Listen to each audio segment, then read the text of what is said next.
On part en Syrie où le président Al-Shara étend son autorité.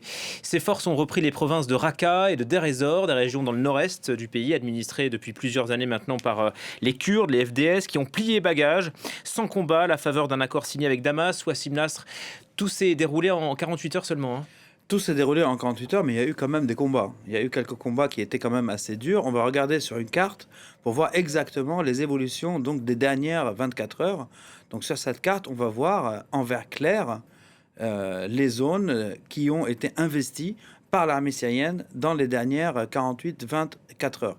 Et on voit sur cette carte que, par exemple, les camps où sont détenus les djihadistes et leurs familles sont toujours sous zone à dominance ou contrôlés en tout cas par les FDS, mais que par contre les champs pétroliers les plus importants, on va pas tous les mettre, mais Omar et Konoko ont été repris par l'armée syrienne, et surtout aussi les barrages de Tishrin et d'Al-Fourat qui nourrissent tout le nord-ouest syrien avec l'eau ont été repris, et c'était des gros points de friction avec l'administration syrienne et les FDS depuis un moment. Il y a eu des combats très lourds sur le barrage de Tishrin, et on remarque aussi, on va regarder sur des vidéos, ce qui est intéressant, c'est que s'il y a eu des combats, il y a eu des voitures piégées qui ont été laissées derrière, et il y a eu même des tirs de snipers hier à Raqqa, une fois qu'elle était investie par la ville, par l'armée syrienne, il y a eu des tirs de snipers contre l'armée syrienne. Là, ce qu'on voit ici, c'est le barrage, voilà, donc c'est Raqqa, on peut peut-être entendre les tirs, donc des tirs nourris de snipers retranchés dans les immeubles.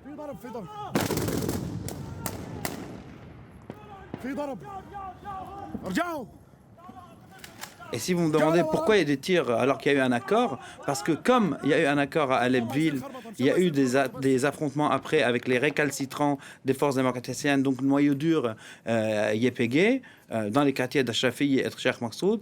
Exactement, il y a eu la même chose à Der Hafer quand ils ont commencé à envoyer des drones contre la ville d'Alep, des drones explosifs. Et donc, il y a eu quand même des affrontements. Ce qui dénote avec les affrontements et va dans le sens de ce que vous dites, donc d'un accord, on va voir les forces démocratiques syriennes se retirer en bon ordre sur le barrage de Tishrin. Donc, j'ai eu ces images. On va voir les blindés là, donc des forces commandées par les Kurdes, en train de se retirer en bon ordre. C'était à 9 heures du matin. On a aussi des images de l'armée syrienne qui investit le barrage derrière. Et là, effectivement, il n'y a pas eu d'affrontement, alors qu'encore une fois, comme on l'a dit, c'était un point de friction très important entre les FDS et Damas, parce que c'est depuis cette zone-là que toute la ville d'Alep est nourrie en eau. Donc on ne les a pas vus. On va voir aussi le champ pétrolier d'Al-Omar. Donc ce sont des images aussi récentes qui prouvent en tout cas ce qu'on vous a montré sur la carte. Là, c'est les images. Non, on les voit, Wassim. Voilà, donc exactement. Là, c'est le champ d'Al-Omar. Donc, ce qui prouve qu'effectivement, les FDS ont rendu ce qui leur ramenait de l'argent, donc le pétrole. Et puis, on va voir la route de Raqqa.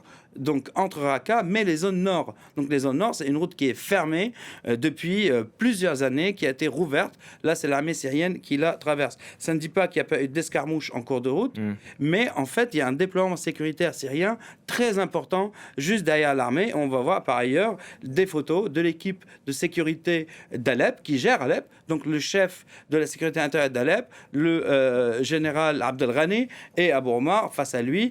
Là, on les voit à Ashrafieh, Alep. Puis on va aller voir à Tabqa juste après, donc en train de gérer la sécurité derrière l'armée à Tabqa juste après, et puis à Raqqa. Donc on voit que c'est la même équipe de sécurité dont on a parlé la semaine dernière qui est en train de gérer la sécurité juste derrière l'armée. Donc l'armée avance et la sécurité derrière.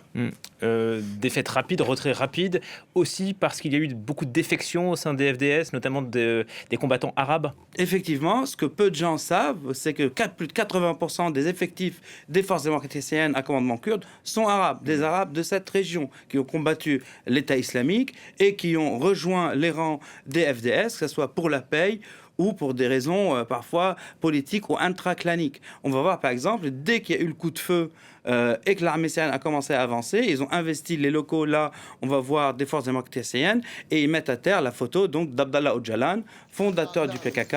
Donc c'était une grave erreur, disons, des forces démocratiques syriennes d'imaginer pendant 10 ans que les Arabes de ces zones, les zones à majorité arabe, allaient accepter d'être dirigés par un parti qui a son idole, qui est turc et kurde et communiste. Donc c'était une vraie incompréhension du tissu social. On va voir le clan Al-Baghdara maintenant qui a joué un grand rôle dans les défections et le retournement de veste là à Hamida, et ça ramène au fait qu'il y a eu effectivement affrontements, il y a eu des avancées militaires, mais il y a eu aussi des revirements et des retournements de veste qui expliquent le fait que toute cette zone à dominance arabe est tombée assez rapidement. Retournement de veste à la mode en Syrie en ce moment, on en parlait la semaine dernière je crois.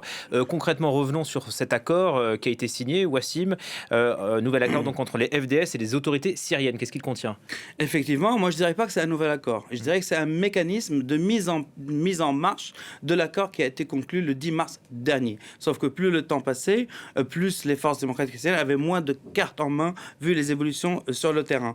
Les points les plus importants, c'est que l'intégration des combattants des forces démocratiques syriennes allait se faire, mais à titre individuel. Ça veut dire qu'il n'y a pas de brigade entière qui va être intégrée. C'était une demande des Kurdes. Il y a une liste de commandants kurdes qui vont être intégrés, mais aussi à titre individuel, après, un check sécuritaire. Les frontières sont tenues par Damas. Ça aussi, c'était une demande très importante de Damas. Il y avait un refus du côté des forces démocratiques syriennes. Les ressources naturelles, on l'a vu, ont été récupérées par Damas.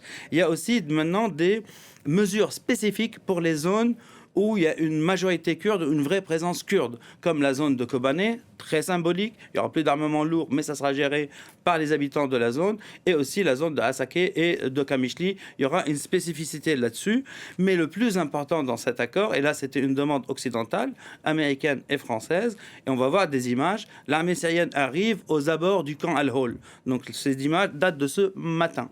Donc, je les ai reçus ce matin. Le camp Al-Hol, c'est là où sont détenus les familles des djihadistes étrangers, donc dont des Français. Donc, comme on a vu sur la carte tout à l'heure, tous les camps et toutes les prisons où il y a des djihadistes étrangers seront toujours gérés par la même administration pénitentiaire des forces démocratiques syriennes qui sera intégrée à l'État syrien. Donc, c'est Damas qui gère, mais avec les mêmes équipes.